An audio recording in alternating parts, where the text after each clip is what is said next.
Fala galera, tudo bem com vocês? Olha só, né? Como o tempo passa rápido, parece que foi ontem, nós começamos 2025, já estamos aqui, terminando o primeiro semestre com a nossa última live desse semestre. E obviamente terminamos bem, né? Terminamos com chave de ouro, porque terminamos com humanas. Eu gosto de humanas, você também gosta, tenho certeza disso. Nessa noite nós teremos então geografia, história, claro, a correção de exercícios ali da lista da semana passada. Beleza? Então, tá preparado? Você já fez inscrição do Enem? Já fechou, hein? Olha só, né? Mas lembrando que chave do Enem não é só para Enem, você também se prepara aqui para vestibulares, para o treineiro que você vai fazer daqui 1, 2, 3 anos, para a prova. Fecharam já o semestre, não sei como é na sua região, coloca aqui embaixo, já fechou o semestre, já está de férias, já está assistindo nas férias, ou ainda está fechando aqui e acompanhando o chave do Enem ainda nas últimas aulas do primeiro semestre de 2025. Belezinha, então? Tá preparado? Pegou sua apostila, pegou seu material, lembrando que as aulas são baseadas na apostila da CPB, para que você possa acompanhar, inclusive nas aulas de geografia, que eu darei daqui a pouco para vocês, eu vou usar somente recortes da apostila naquilo que é essencial. Isso aqui é o chave do Enem, e aquilo que é essencial no conteúdo que está na sua apostila para complementar esse material maravilhoso que você já tem. Beleza? Então, sem mais demoras, então vamos começar. Daqui a pouco eu volto, então, rodou vinheta.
Fala, galera do Terceirão, beleza? O tempo passa e para vocês passou mais rápido ainda, né? Afinal de contas, último semestre de ensino médio. Logo, logo vocês têm ensino superior, aí já é um outro papo. Mas por enquanto, vem comigo. Chave do Enem de Geografia no ar, depois tem História, correção de exercícios. Tá preparado? Senta aí, vamos falar sobre transporte, comunicação e urbanização no Brasil. Pega a sua apostilinha e vem comigo. Queridos, vamos lá. Transportes, modais.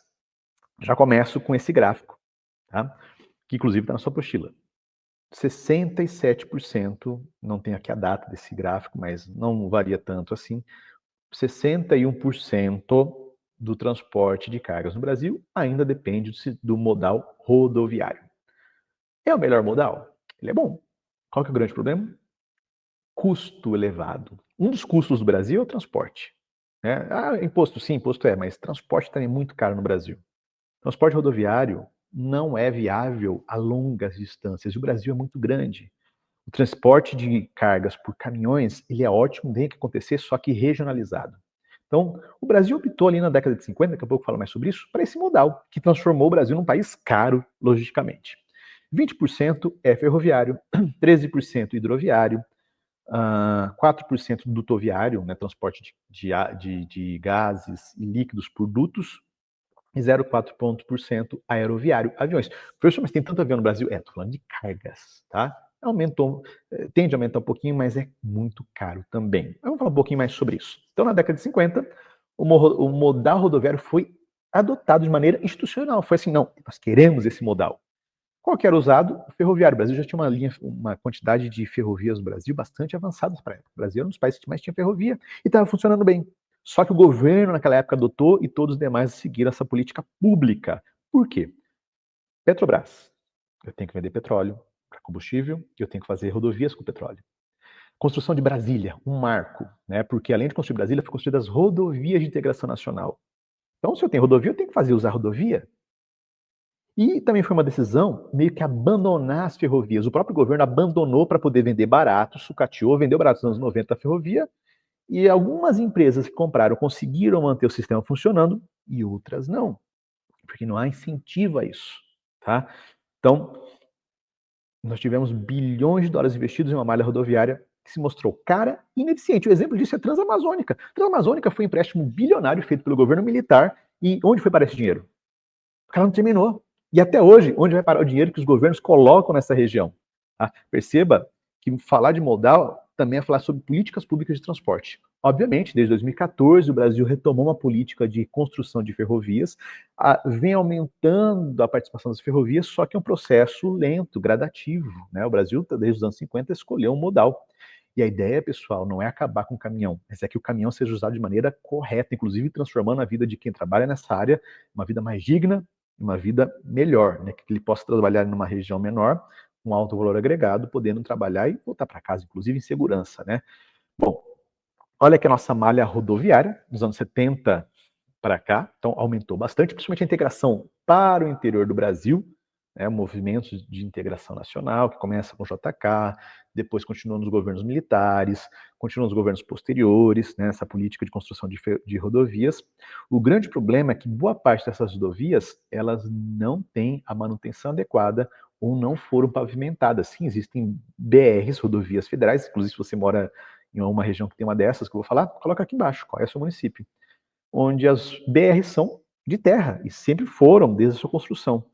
Isso torna caro o transporte, perigoso o transporte e dificulta principalmente nos períodos de chuva, tá? Deixando o nosso modal de transporte caro e ineficiente, tá? Agora aqui falando um pouquinho do modal ferroviário, tá? Então nós temos aqui a questão das ferrovias já existentes, e eu quero chamar a atenção das ferrovias que estão sendo construídas, que a previsão seja entregue até 2035, integrando norte, sul, leste e oeste do Brasil, inclusive com a possibilidade, né, de uma ferrovia que liga o Oceano Atlântico ao Oceano Pacífico, passando por outros países, o que, se for concretizado, vai diminuir muito o custo logístico no Brasil, tornando o país mais competitivo no mundo globalizado, no mundo capitalista. Tá? Então, há sim um avanço nas ferrovias, porém, é um avanço lento. A previsão é que lá para 2035, ou seja, daqui a 10 anos, as ferrovias carreguem cerca de 47% das cargas dentro do país. E os caminhões fazem o quê? O restante. Né? O restante, muito emprego ainda, muita necessidade dessa modalidade tão importante no Brasil. Tá? A gente está falando aqui de custo e de desenvolvimento econômico e social. Tá?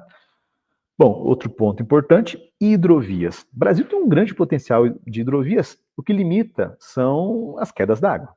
O que limita é que o Brasil ele é planáltico, portanto, boa parte dos rios são rios de planalto, o que dificulta parte da navegação. Mas já existem algumas hidrovias bem consolidadas, né? Nós temos ali, por exemplo, a hidrovia Solimões-Amazonas, que tira a carga, que pega a carga do interior do Amazonas, leva para o litoral e pode até exportar, que é a mais usada no Brasil. Temos a Tietê-Paraná, que é bastante usada também no sudeste do Brasil e centro-oeste para escoar parte da carga, principalmente de grãos, tá? E as outras hidrovias que também compõem o nosso sistema, só que ainda dependem de mais investimentos, tal qual o modal ferroviário. Bom, vamos falar de portos. Pessoal, os portos são extremamente importantes no mundo globalizado, afinal de contas é o que traz aquilo que vem de outro país e aquilo que manda o que o Brasil vai exportar.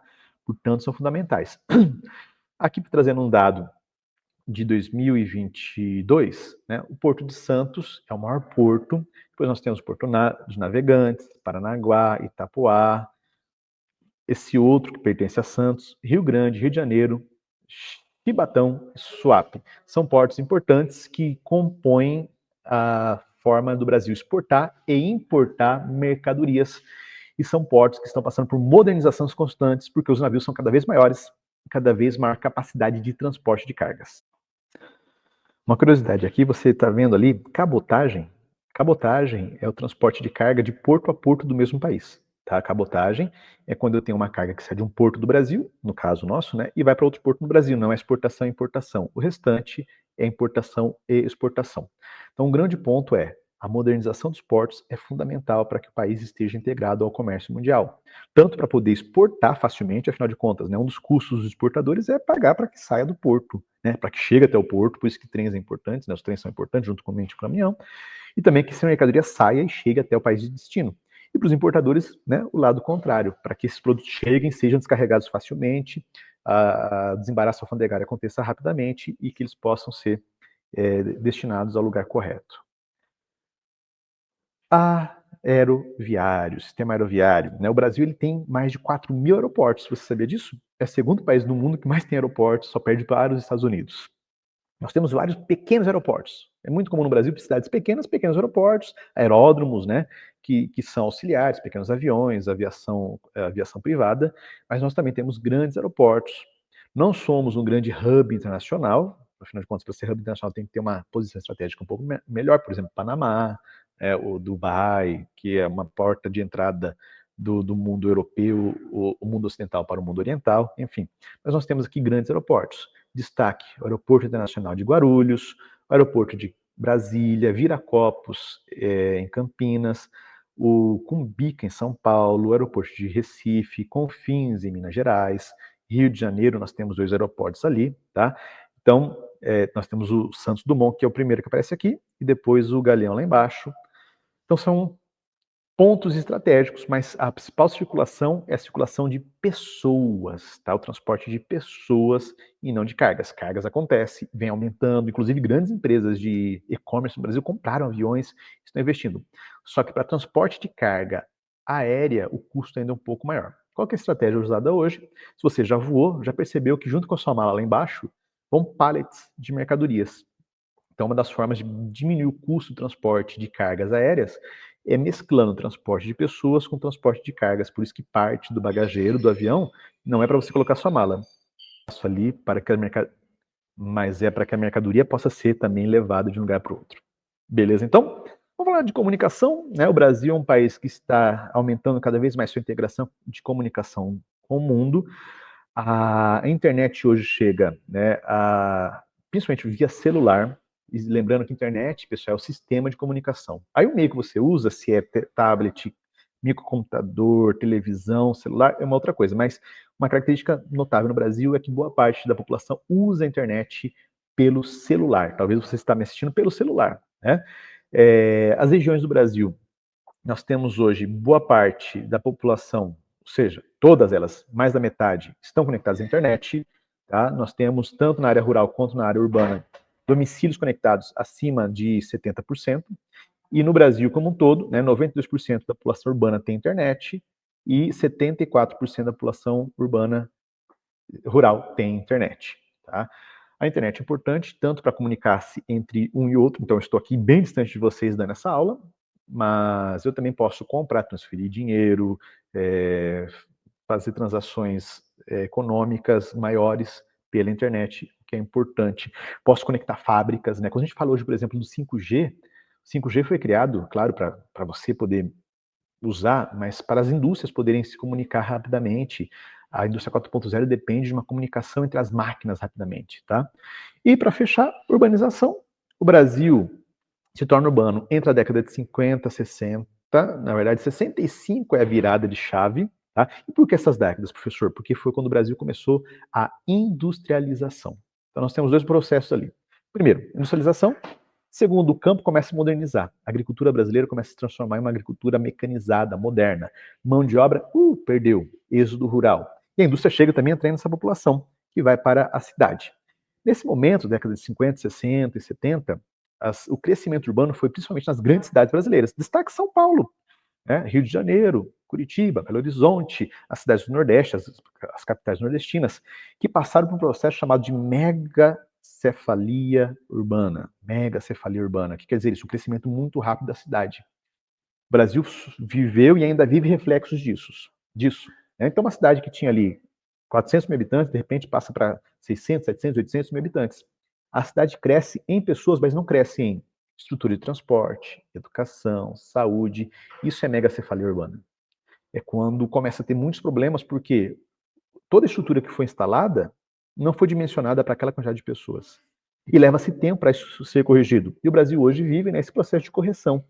Se você tivesse vivido igual eu vivi os anos 90, viria muito mais essa mega cefalia urbana em São Paulo, por exemplo. As pessoas andavam em cima do ônibus, surfavam em metrô, né? As filas em hospitais eram muito maiores, né? O SUS ainda estava começando a ser implantado. Então, se hoje está ruim, era muito pior.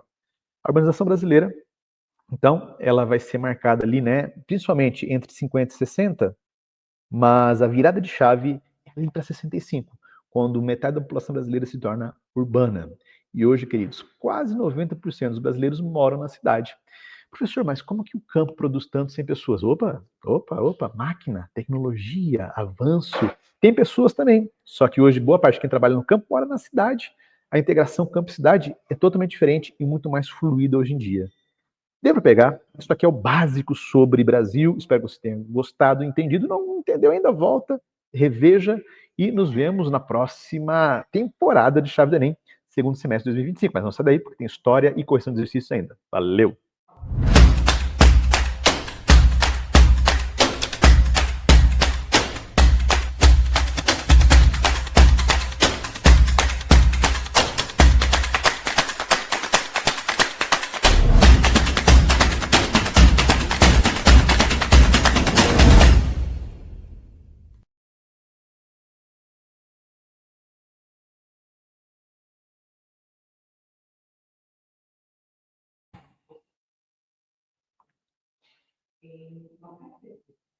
E aí, galerinha do Chave do Enem, beleza? Quem tá falando aqui é o professor Yuri para mais uma aula de história aí para a galera do terceirão. Vamos lá? Começar? Hoje é descolonização da África e da Ásia, tá bom? Olha só, a colonização da África dentro da perspectiva neocolonial, tá? Ela aconteceu a partir ali da Conferência de Berlim, onde as grandes potências europeias começam a discutir a sua influência no continente africano. Se vocês perceberem, ali eu coloquei esse mapa aqui para que vocês pudessem ter uma visão disso, né? Nós temos muitas linhas retas, né, no continente africano, na divisão dos países. Isso não é normal, né? Então, muitas vezes essa divisão ela foi uma divisão bastante arbitrária no sentido de que as nações colonizadoras acabaram definindo que aquele ali era o espaço, não foi algo natural, né? Bom, então quando que começou o processo de descolonização, tá? O processo de descolonização começa a partir do fim da Segunda Guerra Mundial. Alguns fatores foram extremamente importantes para que isso acontecesse, né?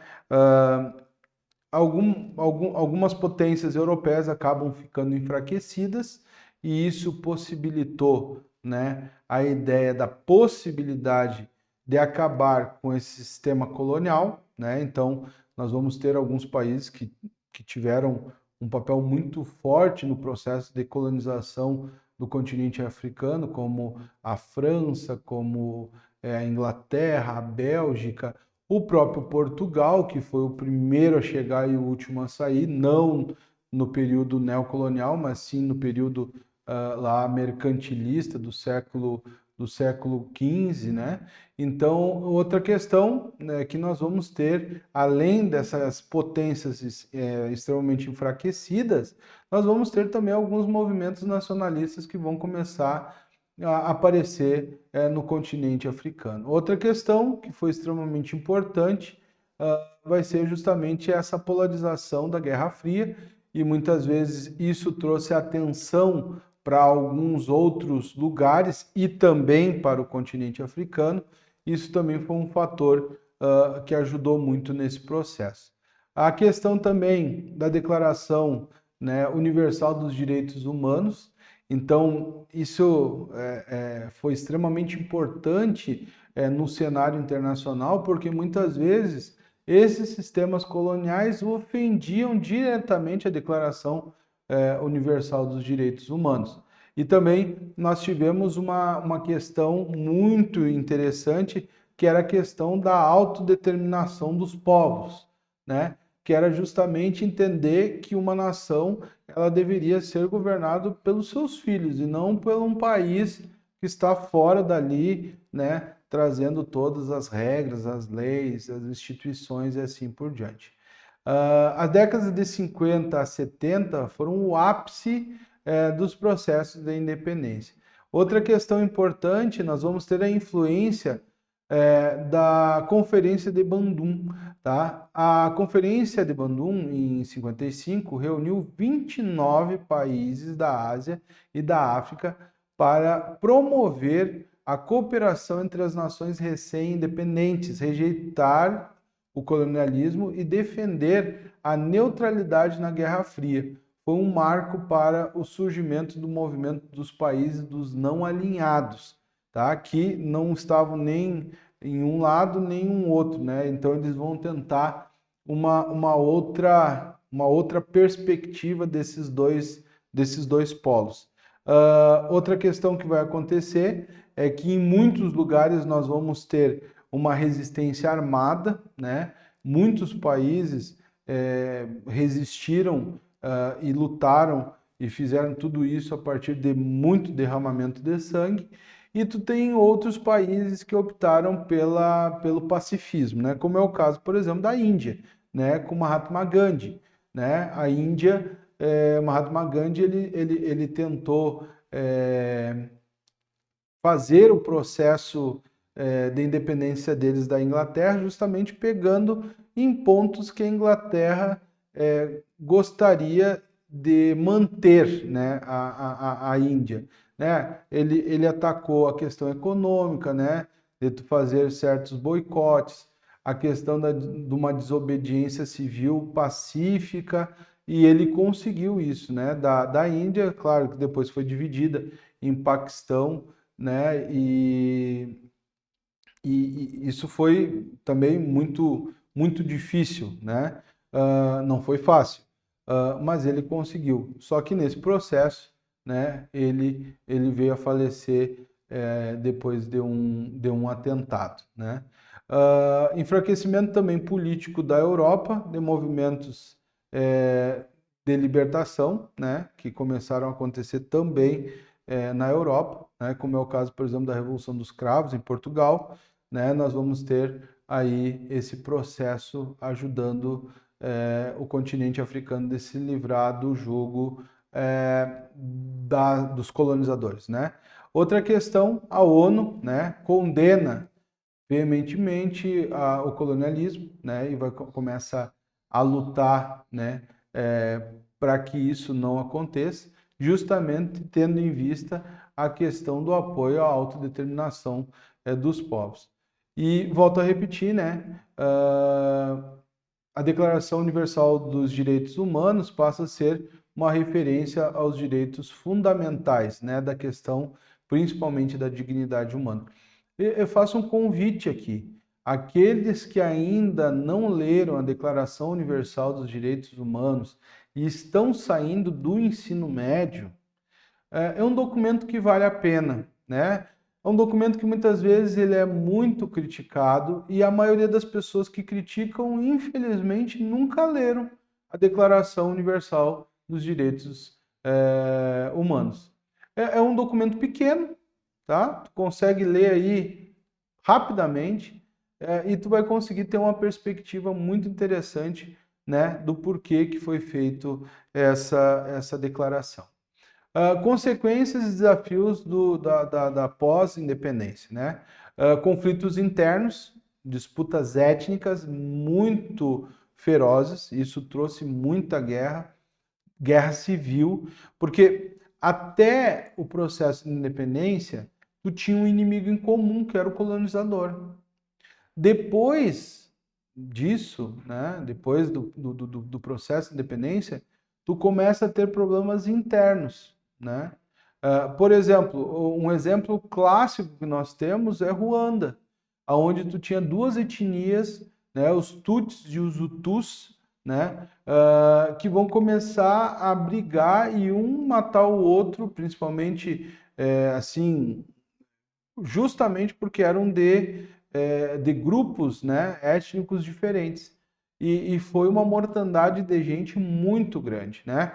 Vale a pena aqui assistir aquele filme, O Hotel Ruanda, é muito bom para te entender esse processo aí. Então, nós vamos ter também uma disputa geopolítica da Guerra Fria, porque esses dois blocos também vão interferir em muitos assuntos do continente africano.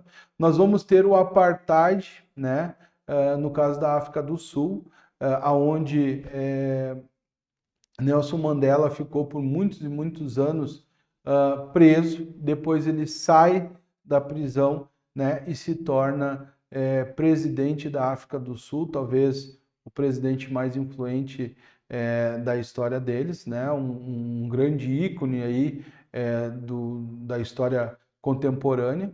E a inserção, então, do terceiro mundo nas negociações políticas, né? Porque, vai lembrar, né, nós tínhamos o primeiro mundo, né? Quem era o primeiro mundo? Eram os países desenvolvidos, capitalistas desenvolvidos, né? Nós tínhamos o segundo mundo, que era o mundo socialista, e o terceiro mundo, que eram os países subdesenvolvidos capitalistas.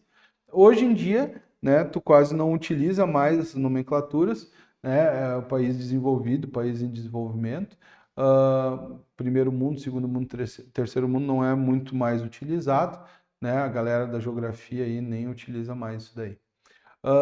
Nós vamos ter alguns exemplos significativos, né, como é o caso da independência de Gana, a primeira independência em 57, e nós vamos ter também a Angola e Moçambique, né, que só foi possível a independência deles, eles foram os últimos, por isso que eu disse que Portugal foi talvez o primeiro a chegar, talvez não, foi, né, o colonizador europeu a chegar, e foi o último a sair, né?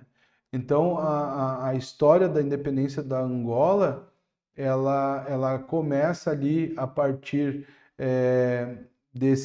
da década de 70, né?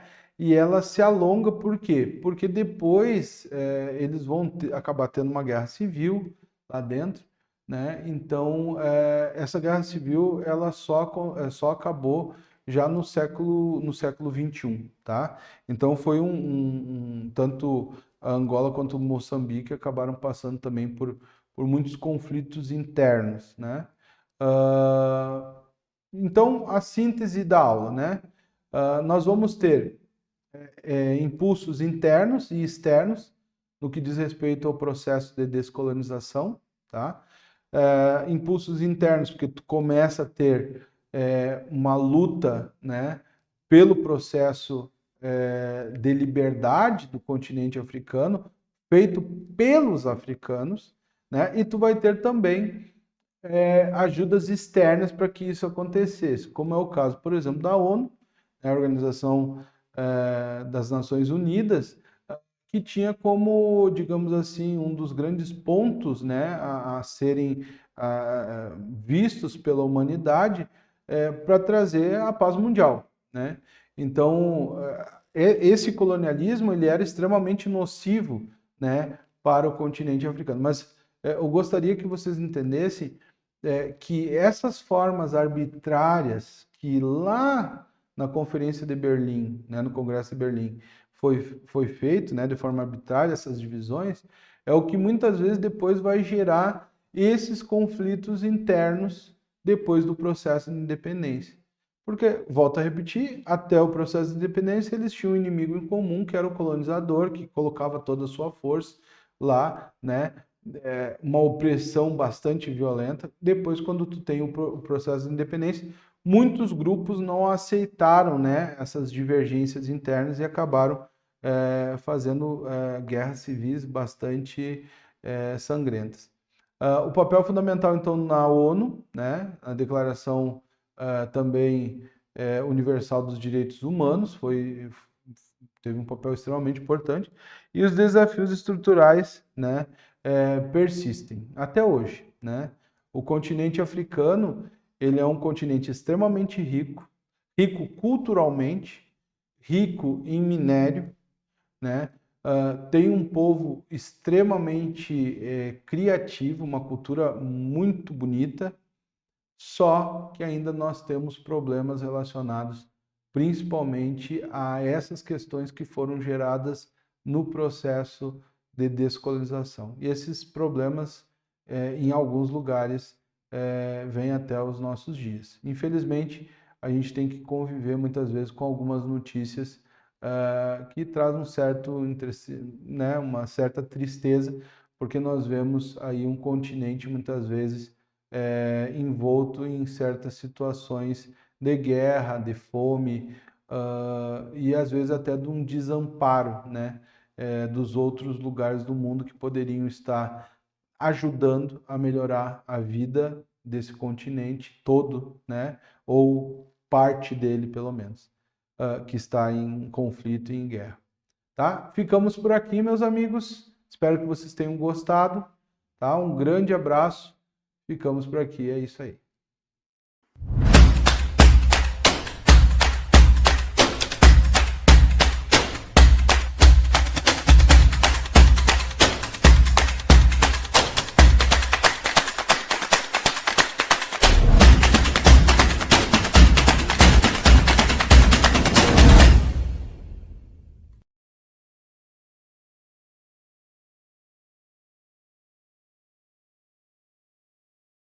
Olá, querido aluno do terceiro ano do ensino médio. Vocês já fizeram o simulado e agora iremos corrigir essas atividades. Vocês acertaram? Vocês acham que vocês acertaram? Será que vocês erraram? Vamos corrigir. Se erraram, nós vamos corrigir aqui juntos para que vocês possam entender qual é o caminho correto para a resolução das mesmas. Vamos lá? A primeira questão é uma questão que fala assim, ó, o manual de uma ducha elétrica informa que seus 3 níveis de aquecimento, morno, quente e super quente, tá? Apresentam as seguintes variações de temperatura da água em função da sua vazão. Então, a vazão, olhem aqui, em litros por minuto, tá bom? Então, litros por minuto. E aí ele traz o quê? A variação de temperatura morno, quente e super quente. Então, a vazão, ele é litro por minuto. Muito bem, a informação. Utilize-se, então, um disjuntor para proteger o circuito dessa ducha contra sobrecargas elétricas em qualquer nível de aquecimento. Então, o disjuntor, ele protege os aparelhos eletrônicos, tá bom? Então, ele permite uma certa quantidade de corrente passar. Quando ele excede a quantidade de corrente que tem que passar, o que ele vai fazer? Esse disjuntor ele vai desarmar, tá bom? Por padrão, o disjuntor é especificado pela corrente nominal igual ao múltiplo de 5 amperes. Então, 5, 10, 15, tá bom? E imediatamente superior à corrente máxima do circuito. Considere que uma ducha deve ser ligada nos 220 volts e que toda energia é dissipada através da resistência do chuveiro que convertem, né, em energia térmica, transferida para a água que apresenta calor específico e densidade D. Qual é o calor específico que ele está trazendo na questão aqui? O calor específico, ele traz na questão que é 4,2 joules gramas por grau Celsius. E ele traz a densidade que é 1000, tá? A densidade da água que é 1000 gramas por litro. Então, são essas informações. Ele está dando ali uma corrente que é um múltiplo, certo? Está dando a tensão, que é o U, que é 220 volts. E ele fala assim, ó, o disjuntor adequado para a proteção dessa ducha. Sabe o que ele está trazendo de informação? Calor específico. Está trazendo a minha informação variação de temperatura. Ele está trazendo a vazão em litros por minuto. Então, nós teremos que usar, olha lá, a fórmula da potência, deixa eu voltar aqui, que é a quantidade de trabalho, calor, dividido pelo tempo. Então, o que vai ser a potência vezes o tempo. Beleza. Só que é o seguinte, o Q nós já vimos lá na aula que Q é igual a mc delta T.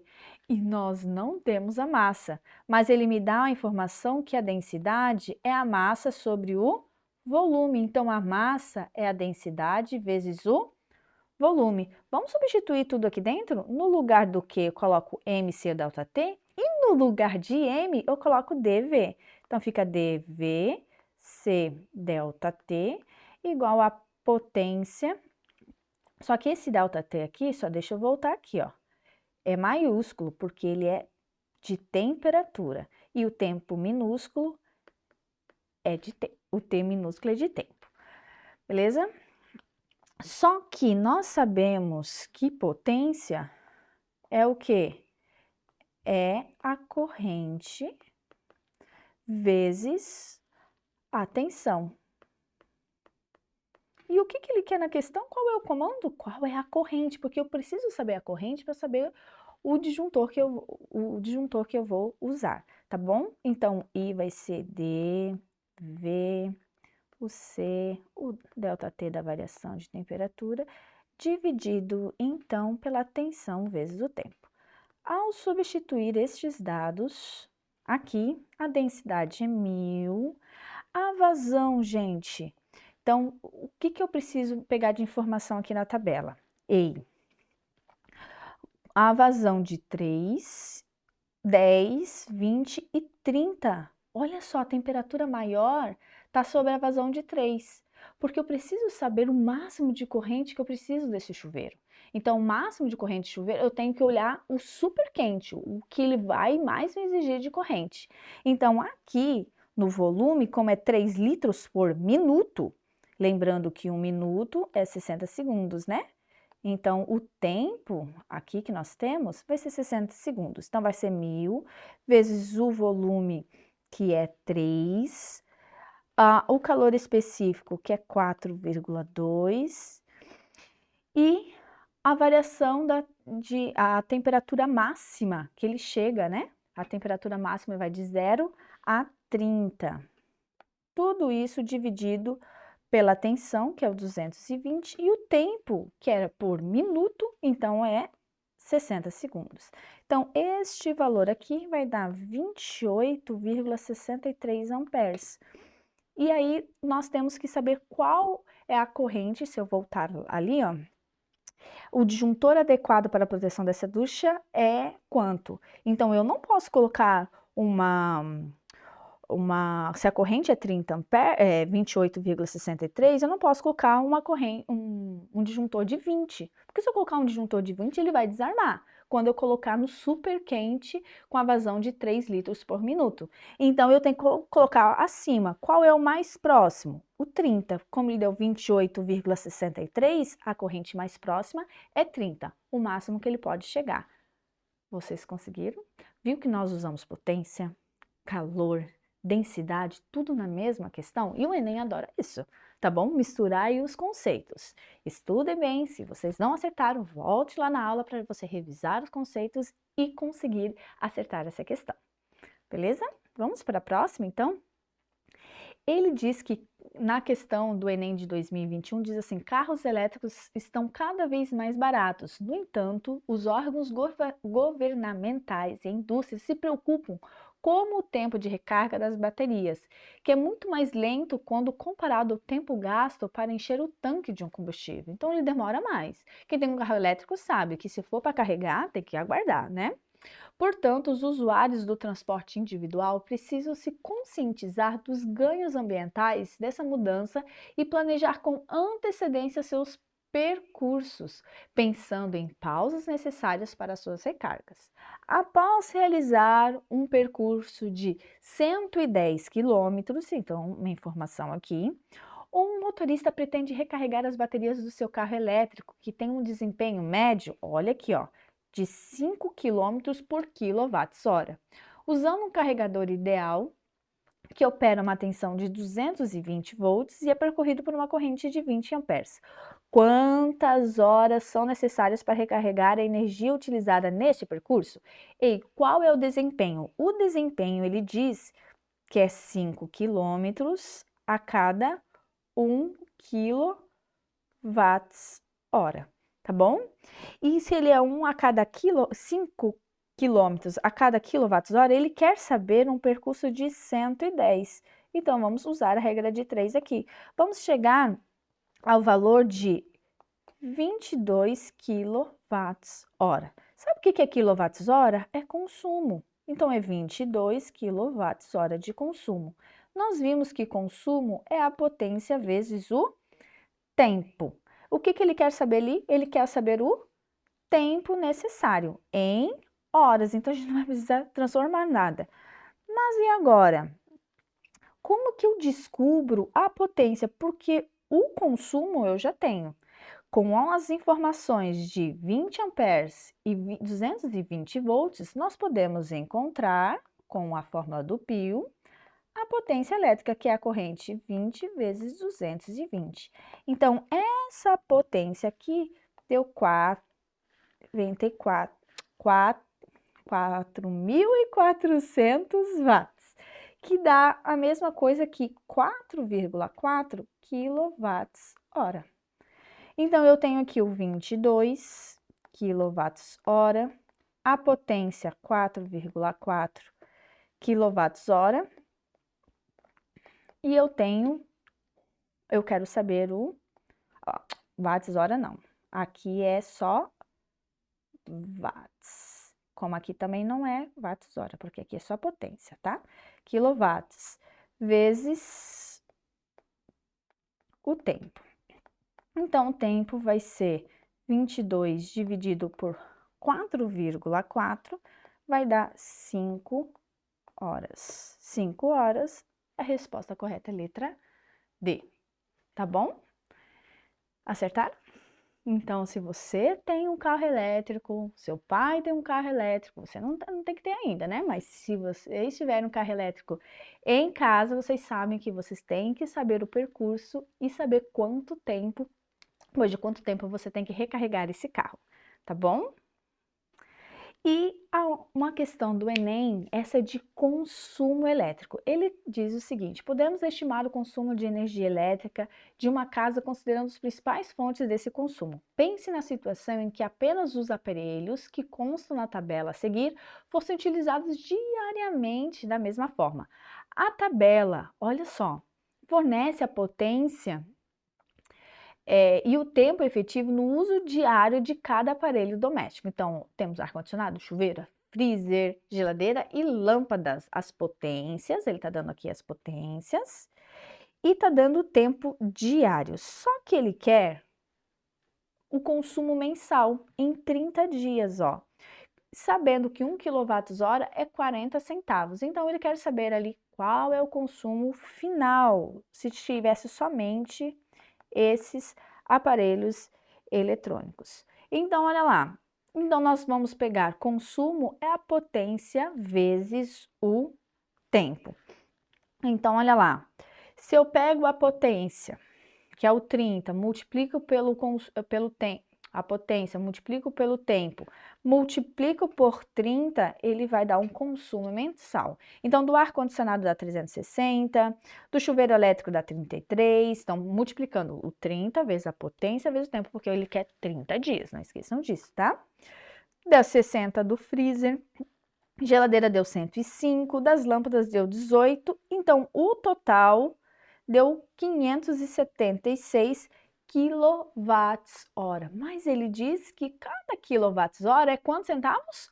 40 centavos, então eu preciso multiplicar, que é o meu custo, o consumo mensal vezes o valor do kWh, vai dar R$ 230,40. Qual a alternativa correta aqui? Letra E. Conseguiram fazer? Esse dá um trabalho, né, gente? Ir fazendo, mas ele é bem facinho de se resolver, tá bom, gente? Um abraço para todos e nos vemos aí nas próximas aulas.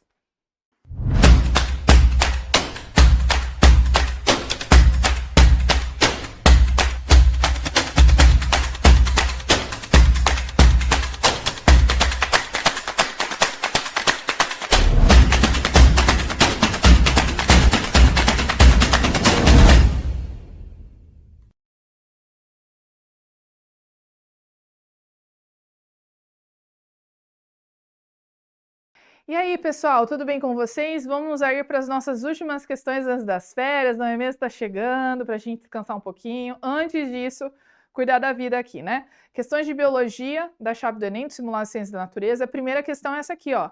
Muitas mulheres sofrem com desconforto nos dias que antecedem a menstruação, que é a chamada tensão pré-menstrual. Entre outros sintomas, podem ocorrer alterações de humor. Atualmente, acredita-se que os sintomas são resultado da queda na concentração da serotonina, que por sua vez está relacionado com a diminuição da produção dos hormônios ovarianos estrógeno e progesterona, que é observado no ciclo. A redução de produção desses hormônios nessa fase está relacionado com, lembra, tensão pré-menstrual, já foi ovulação, antes da próxima menstruação. A resposta é a regressão do corpo lúteo. Então, o corpo lúteo vai regredindo, ele vai diminuindo ali a produção de progesterona e de estrogênio, e quando cai de uma vez, aí a mulher menstrua, né?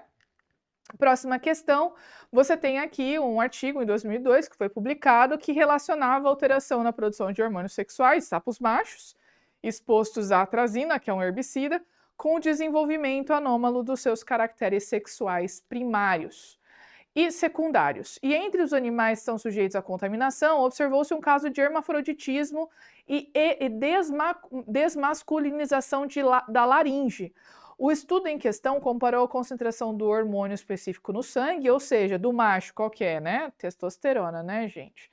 E expostos ao agrotóxico com os outros machos e fêmeas que não foram, ou seja, os controles. E os resultados são vistos nessa figura, e você vê aqui que o macho controle tem muito mais testosterona que os outros, né? E é justamente a pergunta, qual que é o hormônio em que tem as concentrações ali na imagem, é o testosterona. Próxima questão fala sobre um estudo que demonstrou que o bisfenol A, que é usado na fabricação de plásticos, está associado a muitas doenças e impediu a ação de desiodases, que são enzimas que fazem a transformação do hormônio T4 em T3. Lembrando T4, T3, que glândula começa com T, né? É a nossa glândula tireoide que produz esses hormônios. E o último, anabolismo e catabolismo, são processos celulares antagônicos que são controlados pela ação hormonal. Por exemplo, no fígado, a insulina atua com o hormônio com ação anabólica, né, quebrando o glicogênio, enquanto o glucagon tem ação catabólica e ambos são secretados em resposta ao nível de glicose sanguínea. Aumenta, baixa, daí vai secretando os hormônios, né? Em caso de um indivíduo com hipoglicemia, ou seja, pouca glicose no sangue, o hormônio citado que atua no catabolismo vai induzir o organismo a estimular a utilização do glicogênio, porque se ele tem pouca glicemia, pouca glicose, eu preciso ir lá no fígado, quebrar o glicogênio, para trazer glicose na corrente sanguínea de novo para estabilizar as concentrações, tá? Pessoal, espero que vocês tenham conseguido fazer as questões, que tenham ido bem e a gente se vê na próxima. Até!